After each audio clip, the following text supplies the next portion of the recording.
नमस्कार, एक बार फिर से मैं आप सभी के सामने उपस्थित हूँ बेहद महत्वपूर्ण टॉपिक के साथ और बात कर लेते हैं अमेरिका की नाइजीरिया में जो सैन्य कार्रवाई हुई है इसके बारे में। मामला क्या है, क्यों ये दोनों देश आपस में लड़ रहे हैं, नाइजीरिया में क्यों यहाँ पर अमेरिका को इंटरफेयर करना पड़ा है, तो इन्हीं सारी चीज़ों के बारे में डिटेल में डिस्कशन करेंगे। क्योंकि जिस तरीके से इस टाइम अमेरिका जहाँ पर भी युद्ध होते हैं वहाँ पर अपना प्रेजेंस ज़रूर दिखाता है, तो यहाँ पर प्रेजेंस दिखाने का जो एक स्पेशल टारगेट रीजन क्या था इसको भी हम समझेंगे। तो मेरा नाम है प्राची मिश्रा और आप सभी का बहुत बहुत स्वागत है संस्कृति आईएएस में। साथ ही न्यू ईयर का शानदार ऑफर यहाँ पर आपको मिल रहा है।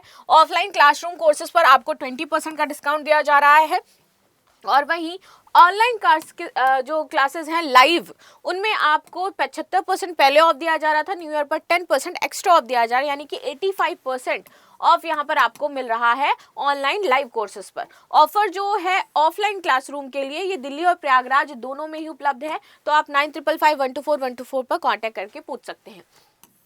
अमेरिकी राष्ट्रपति डोनाल्ड ट्रंप ने घोषणा की कि संयुक्त राज्य अमेरिका ने उत्तरी पश्चिमी नाइजीरिया में आईएसआईएस से जुड़े आतंकवादियों के खिलाफ सैन्य हमला किया है। तो जो आईएसआईएस के आतंकवादी थे इस पर अमेरिका ने क्या की है, कार्रवाई करी है और उन पर रॉकेट और मिसाइलें दागी हैं। ये एक बहुत अच्छा काम किया गया है यहाँ पर ना। ये हमला नाइजीरियाई अधिकारियों के अनुरोध पर किया गया।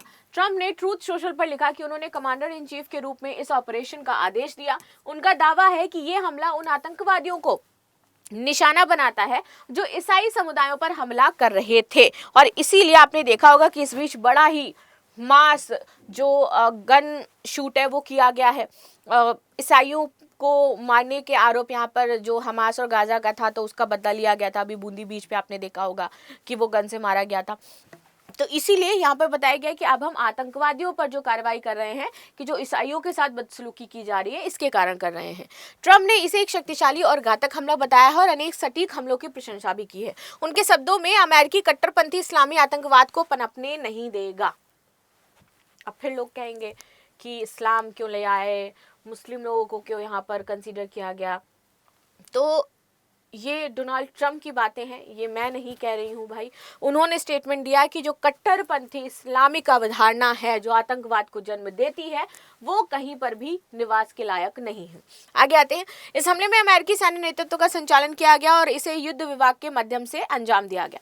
ट्रंप ने अपने संदेश को धार्मिक व व्यक्तिगत भावना के साथ समाप्त किया कि ईश्वर हमारी सेना को आशीर्वाद दे और सभी को क्रिसमस की शुभकामनाएं।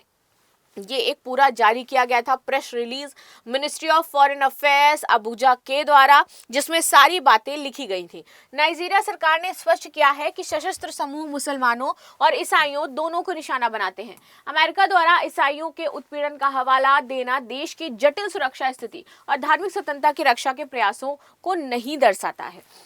नाइजीरिया ने अमेरिकी हमले के संदर्भ में कहा कि ये कार्रवाई सुरक्षा सहयोग और रणनीतिक समन्वय का हिस्सा है। इसमें शामिल हैं आतंकवादी समूहों को निशाना बनाने के लिए खुफिया जानकारी का आदान प्रदान किया गया। सटीक हवाई हमलों के माध्यम से आतंकी के जो ठिकाने थे उनको यहाँ पर नष्ट किया गया है। तो फाइनली जो अमेरिका है वो अब फ्रंट पे आ रहा है आतंकवादियों को खत्म करने के लिए और कार्रवाई कर रहा है। ये सबसे बड़ी चीज़ है। तो इंडिया के साथ मिलकर के भी पाकिस्तान में यही करना चाहिए था ना। तब तो बोल रहे थे कि हम युद्ध शांत करवा दिए, हम टैरिफ लगा देंगे, नहीं तो युद्ध शांत कर दो। जब ये कार्रवाई हुई तो दो अलग अलग दृष्टिकोण इस टाइम यहाँ पर देखने को मिले। नाइजीरिया में ज़्यादातर मुस्लिम पॉपुलेशन है, वो आपको दिखाई देगी, ईसाई भी लोग रहते हैं। अब देखो, जब ट्रंप ने कार्रवाई कही थी तो ट्रंप ने बात कही कि मेरा जो उद्देश्य था कि ईसाइयों को जो आतंकवादी मुस्लिम आतंकवादी निशाना बना रहे हैं उनको हम मारे। लेकिन यहाँ पर नाइजीरिया ने बताया कि सिर्फ मुस्लिम ईसाइयों को ही यहाँ पर निशाना नहीं बनाया जा रहा है, मुस्लिम समूहों को भी मारा जा रहा है। तो ऐसा नहीं है कि सिर्फ ईसाई मर रहे हैं, यहाँ पर मुस्लिम और ईसाई दोनों ही मर रहे थे। नाउ सुरक्षा स्थिति, धार्मिक उत्पीड़न का मामला था, जटिल सुरक्षा परिदृश्य, धार्मिक स्वतंत्रता की रक्षा की कोशिश बताई इन्होंने। सहयोग तो एक स्वतंत्र निर्णय ट्रंप द्वारा आदेशित था। ये अमेरिका के साथ सुरक्षा सहयोग और रणनीतिक समन्वय के साथ ये काम किया गया है। जनता और धार्मिक आबादी, तो ईसाई आबादी पर ध्यान केंद्रित था अमेरिका का, जबकि यहाँ पर अगर बात करें नाइजीरिया में, तो दक्षिण में ईसाई रहते हैं, उत्तर में मुस्लिम रहते हैं और दोनों की आबादी लगभग बटी हुई है बराबर बराबर। नाउ आईएसआई और नाइजीरिया, आईएसआई होती है Islamic state of Iraq and Syria. स्थापना इसकी 2013-14 में इराक सीरिया के अस्तित्व में आई। उद्देश्य था शरिया कानून लागू करके एक इस्लामिक खलीफा राज्य स्थापित करना था। संगठन संरचना तो युद्धक और प्रशासनिक विंग के सशस्त्र समूह यहाँ पर हो जाते हैं। प्रमुख गतिविधियां तो नागरिकों और सुरक्षा बलों पर ये हमला करते थे, महिलाओं को उत्पीड़ित करते थे, जबरन धन परिवर्तन करवाते थे, सोशल मीडिया के माध्यम से प्रचार प्रसार करते थे, लोगों को मारने का वीडियो सोशल मीडिया पर ये लोग डालते थे कि देखो अगर तुमने ये धर्म नहीं अपनाया इस्लामिक तो आपके साथ ऐसा काम किया जाएगा। ठीक है, विश्व स्तर पर खतरा है, कई देशों में आतंकवादी हमलों की साजिश ये लोग करते हैं। नाइजीरिया में तो इसकी स्थानीय शाखा ही बनी हुई है, इस्लामिक स्टेट वेस्ट अफ्रीका प्रांत। यहाँ पर ये सक्रिय रूप से काम करते हैं और इसका मुख्य है बोको हराम। नाम सुना होगा आपने बोको हराम का। सुरक्षा चुनौतियां तो उत्तर पश्चिमी नाइजीरिया में बंधक बनाने, गांवों पर हमला करने और नागरिकों में डर पैदा करने का काम ये करते हैं। अंतर्राष्ट्रीय प्रतिक्रिया तो संयुक्त राष्ट्र और कई देशों ने मिलकर के आईएसआई और उसकी शाखाओं के खिलाफ सैन्य और खुफिया कार्रवाई करी है। वर्तमान स्थिति यह है कि इराक और सीरिया में आधिकारिक क्षेत्रीय नियंत्रण काफी हद तक समाप्त है, लेकिन इनके जो छोटे छोटे उपगठित समूह बन चुके हैं ये अभी आतंकवादी गतिविधियां करते रहते हैं। नाइजीरिया की सुरक्षा और सामाजिक दृष्टिकोण की अगर हम बात करें तो ये छोटा सा नाइजीरिया है, ये वाला, this is Nigeria, Nigeria, right. चलो आगे आते हैं। नाइजीरिया में अगर हम धार्मिक और सामाजिक स्वतंत्रता की बात करें तो नाइजीरिया में भी भारत के जैसे ही संविधान जो है, जो किसी भी धर्म को ये नहीं मानता है कि सर्वोपरि है। तो यहाँ पर ऐसा नहीं है कि राज्य ने किसी भी धर्म को पर्टिकुलर अपना रखा है, यहाँ पर सभी धर्मों को समानता दी गई है, मान्यता दी गई है, धार्मिक स्वतंत्रता है नाइजीरिया में। देश की आबादी लगभग बराबर रूप से दो प्रमुख धार्मिक समूह में बटी हुई है, एक ईसाई में बटी हुई है और एक मुस्लिम में बटी हुई है। मुस्लिम यहाँ पर 53% है और जो ईसाई है वो यहाँ पर 45% है। शेष 2% आपके अफ्रीकी धर्म और अन्य धार्मिक अल्पसंख्यक के रूप में पहचाने जाते हैं।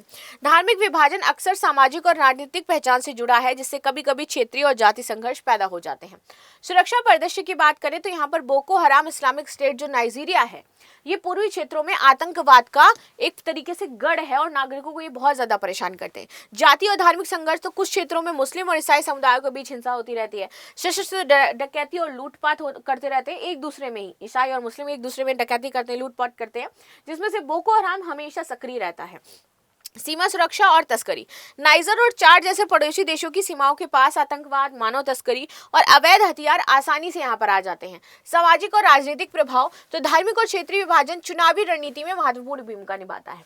सरकार नीतियों को अक्सर उत्तर मुस्लिम और दक्षिण ईसाई में संतुलित करने का प्रयास करती है और उनके अकॉर्डिंग ही नीतियां बनाती है। सुरक्षा चुनौतियां विकास और निवेश पर बहुत ज्यादा असर डालती हैं, खासकर उत्तर और पश्चिमी राज्यों में।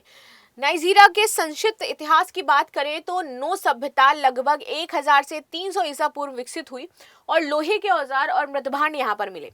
मध्यकाल में हाउसा, योरूबा और इबो जैसे क्षेत्र विकसित होते हैं जो राजनीतिक संस्कृति के केंद्र रहे थे।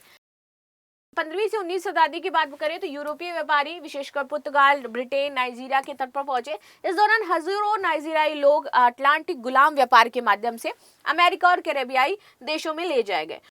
19वीं शताब्दी में ब्रिटेन ने धीरे धीरे नाइजीरिया के उत्तरी और दक्षिण क्षेत्रों पर अपने औपनिवेशिक नियंत्रण स्थापित किए। 1914 में ब्रिटिश प्रशासन ने उत्तर दक्षिण नाइजीरिया में औपचारिक रूप से अपना आधिपत्य जमा लिया। 1940 से 60 के दौरान यहाँ पर राष्ट्रीय आंदोलन छिड़ा। 1 अक्टूबर 1960 को ब्रिटेन ने इनको स्वतंत्रता दे दी थी। 1966 से 1999 में कोई सैन्य तख्तापलट नहीं हुआ, लेकिन उसके बाद आप देखोगे तो बियाफ्रा गृह युद्ध होता है और 1999 में लोकतंत्र स्थापित किया जाता है। वर्तमान में नाइजीरिया की अर्थव्यवस्था और तेल कृषि पर आधारित है। अवस्थिति पश्चिमी राज्य है। सीमा यहाँ पर बेनिन, उत्तर में नाइजर, पूर्व में चाड, उत्तर पूर्व में और पूर्व में कैमरून से लगती है। दक्षिण में यहाँ पर अटलांटिक महासागर है। गिनी की खाड़ी के मध्यम से तट रेखा है।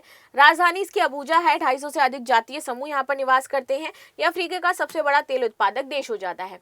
नाइजीरिया में ब्रिटेन शासक से स्वतंत्रता इनको कब मिलती है तो ये आपको बताना है मुझे कमेंट बॉक्स में। So this is the news what we discuss. Last में आपके लिए ऑफर भी है, न्यू ईयर ऑफर कि UPSC foundation prelims and mains में आपको 75 के साथ 10% एक्स्ट्रा डिस्काउंट दिया जा रहा है। फर्दर आप जानकारी के लिए नंबर है उन पर कॉल कर सकते हैं। And thank you so much for joining this session. मिलते हैं नेक्स्ट क्लास में। एंड लाइक शेयर सब्सक्राइब करना बिल्कुल भी नहीं भूलना है, बिल्कुल कर लीजिएगा।